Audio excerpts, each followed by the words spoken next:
വീണ്ടും വ്യാജ പ്രചരണവുമായി ദേശാഭിമാനി കോഴിക്കോട് NITയും സ്പിക് മാക്കെ കാലിക്കറ്റ് ചാപ്റ്ററും സംയുക്തമായി സംഘടിപ്പിക്കുന്ന വിരാസത് എന്ന പരിപാടിയെ വീർ സവർക്കറുടെ പേരിൽ നടത്തുന്ന പരിപാടിയായാണ് ചിത്രീകരിച്ചത്. ദേശാഭിമാനി വാർത്തയ്ക്ക് പിന്നാലെ വ്യാജ പ്രചരണവുമായി എളമരം കരീം MPയും രംഗത്തെത്തി. കലയും സംസ്കാരവും പ്രോത്സാഹിപ്പിക്കുന്നതിനായി 1995 മുതൽ NIT IITകളിൽ സംഘടിപ്പിക്കുന്ന പരിപാടിയാണ് വിരാസത്. കൂടുതൽ വിവരങ്ങൾ നൽകാനായി ഗോകുൽ ചേരുന്നുണ്ട്. ഗോകുൽ, വ്യാജ പ്രചരണങ്ങൾക്ക് വേണ്ടി മാത്രമുള്ള ഒരു പത്രമാണ് ദേശാഭിമാനി എന്ന് വീണ്ടും തെളിയിച്ചുകൊണ്ടേയിരിക്കുന്നു. ഏറ്റവും ഒടുവിലായിട്ട് വിരാസത്, അതായത് കോഴിക്കോട് NITയും സ്പിക് മാക്കെ കാലിക്കറ്റ് ചാപ്റ്ററും സംയുക്തമായിട്ട് സംഘടിപ്പിക്കുന്ന ഒരു പരിപാടിയാണ്. അതിനെയാണ് വീർ സവർക്കറുടെ പേരിൽ നടത്തുന്ന പരിപാടി എന്ന് പറഞ്ഞുകൊണ്ട് ചിത്രീകരിച്ചുകൊണ്ട് വ്യാജ വാർത്ത നൽകിയിരിക്കുന്നത്. അതിന് പിന്നാലെ എളമരം കരീം MPയും കൂടെ രംഗത്ത് എത്തിയിരിക്കുകയാണ്. ഈ വ്യാജ വാർത്തയ്ക്ക് ചുക്കാൻ പിടിച്ചുകൊണ്ട് ഗൂഗിൾ ലൈനിലുണ്ടെന്ന് കരുതുന്നു. ഗൂഗിൾ, എന്താണ് ഇങ്ങനെ വ്യാജ വാർത്തകൾ മാത്രം കൊടുക്കാനുള്ളതാണോ ദേശാഭിമാനി അത് വീണ്ടും ആവർത്തിക്കുകയല്ലേ ചെയ്യുന്നതും?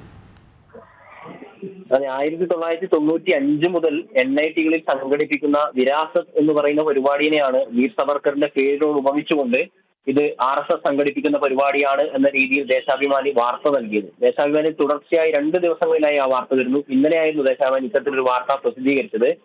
കലയും സംസ്കാരവും പ്രോത്സാഹിപ്പിക്കുന്നതിനായി കോഴിക്കോട് NITയും സ്പിക് മാക്കെ കാലിക്കറ്റ് ചാപ്റ്ററും സംയുക്തമായാണ് ഇത്തരത്തിലൊരു പരിപാടി സംഘടിപ്പിക്കുന്നത്. സിനിമാ പ്രദർശനം, ശില്പശാലകൾ, പ്രഭാഷണങ്ങൾ, വിവിധ കലാപരിപാടികൾ തുടങ്ങിയവയൊക്കെയാണ് ഇതിന്റെ ഉള്ളടക്കം. ഇതുമായി ബന്ധപ്പെട്ട് NITയിൽ വിളിച്ച സമയത്ത് അവർ ഇതുമായി ബന്ധപ്പെട്ട വിശദീകരണം നൽകാൻ തയ്യാറായിരുന്നു. ഇത് RSSുമായി ബന്ധപ്പെട്ട പരിപാടിയല്ല, സവർക്കറുമായി ബന്ധപ്പെട്ട പരിപാടിയല്ല, ഞങ്ങൾ കാലങ്ങളായി നടത്തുന്ന പരിപാടിയാണ് എന്ന് അവർ വിശദീകരിക്കുമ്പോഴും രാജ്യസഭാ MP ആയിട്ടുള്ള എളമരം കരീമിനൊന്നും ഇതിനെപ്പറ്റി വ്യക്തമായൊരു ധാരണയില്ല എന്നുള്ളതാണ് പ്രധാനപ്പെട്ട കാര്യം. എടുത്തു പറയേണ്ട മറ്റൊരു കാര്യം, അദ്ദേഹം കോഴിക്കോട് പാർലമെന്റ് മണ്ഡലത്തിൽ ഇടതുമുന്നണിയുടെ സ്ഥാനാർത്ഥിയായി മത്സരിക്കാൻ പോവുകയാണ്. ഈ സാഹചര്യത്തിലാണ് എളമരം MPയുടെ തെറ്റായ പ്രസ്താവനയെ വാർത്തയാക്കിക്കൊണ്ട് ദേശാഭിമാനിയും രംഗത്തേക്ക് വരുന്നത്. ഈ 1995 ഡെറാഡൂണിലായിരുന്നു ഇത്തരത്തിലൊരു പരിപാടി ആദ്യമായി NIT കേന്ദ്രീകരിച്ച് നടക്കുന്നത്. ഈ പരിപാടിയിലേക്ക് രാജ്യത്തിനകത്തും പുറത്തുമുള്ള നിരവധി വിദ്യാഭ്യാസ സ്ഥാപനങ്ങളിൽ നിന്നുള്ള പ്രമുഖരായ ആളുകളൊക്കെ പങ്കെടുക്കുന്നുണ്ട്. 2008 കൂടി ഡൽഹിയിൽ സംഘടിപ്പിച്ച ഈ പരിപാടി 300ഓളം കേന്ദ്രങ്ങളിലും വ്യാപകമായി സംഘടിപ്പിച്ചിരുന്നു. കഴിഞ്ഞ വർഷം ബാംഗ്ലൂരിലായിരുന്നു ഇത്തരത്തിലൊരു പരിപാടി, ചെന്നൈയിലായിരുന്നു ഇത്തരത്തിലൊരു പരിപാടി സംഘടിപ്പിച്ചത്. ഈ വർഷം 17 ദിവസം നീണ്ടു നിൽക്കുന്ന പരിപാടിയാണ് കോഴിക്കോട് NIT സംഘടിപ്പിക്കുന്നത്. ഇതിനെയാണ് ഇത്തരത്തിൽ നുണപ്രചരണങ്ങളിൽ കൂടി മറ്റൊരു രാഷ്ട്രീയ ലക്ഷ്യം നേടുക എന്ന ഉദ്ദേശത്തോടുകൂടി ദേശാഭിമാനി പ്രചരിപ്പിക്കുന്നത്.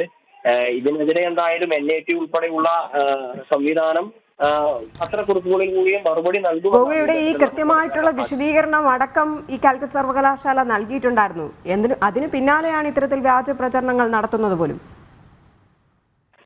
അതെ, തെറ്റായ വാർത്തകൾ ദേശാഭിമാനിയിൽ നിരന്തരം വരുന്ന കാര്യമാണ് നമ്മൾ കണ്ടുകൊണ്ടിരിക്കുന്നത്.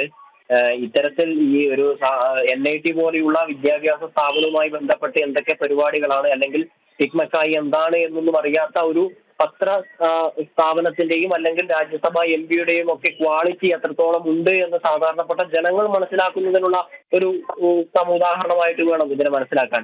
രാഷ്ട്രീയ ലക്ഷ്യത്തോടു കൂടി ഏതൊരു വാക്കിനെയും എന്തൊരു കാര്യത്തെയും സമീപിക്കുക എന്നതൊരു മാധ്യമ സ്ഥാപനത്തിന് ചേർന്ന കാര്യമാണോ എന്നത് ദേശാഭിമാനി പരിശോധിക്കേണ്ടതാണ്. ഇതാദ്യമായിട്ടല്ല ഇത്തരത്തിലൊരു തെറ്റായ വ്യാഖ്യാനം അല്ലെങ്കിൽ നുണപ്രചരണം ദേശാഭിമാനിയുടെ ഭാഗത്ത് നിന്നുണ്ടാക്കുന്നത്. കേവലം വാക്കുകളിൽ സാമ്യമുണ്ട് എന്നതുകൊണ്ട് മാത്രം ഒരു രാഷ്ട്രീയ പ്രചരണത്തിനായി ഇത്തരത്തിലൊരു കാര്യത്തെ ഉപയോഗിക്കുന്നത് എന്ന് പറയുന്നത് അങ്ങേയറ്റം മോശമായ ഒരു കാര്യമാണ്. ദേശാഭിമാനി അതിൽ അപലപിക്കാൻ സാധ്യതയുണ്ടോ ഇല്ലയോ എന്നതിനെ പറ്റി നമുക്ക് അഭിപ്രായം പറയാൻ സാധ്യമല്ല. എന്നിരുന്നാലും രാജ്യത്തിന്റെ അഭിമാനകരമായിട്ടുള്ള അല്ലെങ്കിൽ രാജ്യത്തിന്റെ ചരിത്രവും സംസ്കാരവും ഒക്കെ അടയാളപ്പെടുത്തുന്ന ഒരു പരിപാടിയെ രാഷ്ട്രീയ ലക്ഷ്യത്തോടു കൂടി മറ്റൊരു രീതിയിൽ വ്യാഖ്യാനിച്ച് വാർത്ത കൊടുക്കുന്നത് എന്തായാലും ഒരു മാധ്യമ സ്ഥാപനം എന്നുള്ള നിലയ്ക്ക് എന്തായാലും ഇത് രാഷ്ട്രീയ ലക്ഷ്യം വെച്ചുകൊണ്ട് വീണ്ടും വ്യാജ വാർത്തകൾ പടച്ചുവിടുക തന്നെയാണ് ദേശാഭിമാനി ചെയ്യുന്നത്. ഗൂഗിളാണ് വിവരങ്ങൾ പങ്കുവച്ചത്.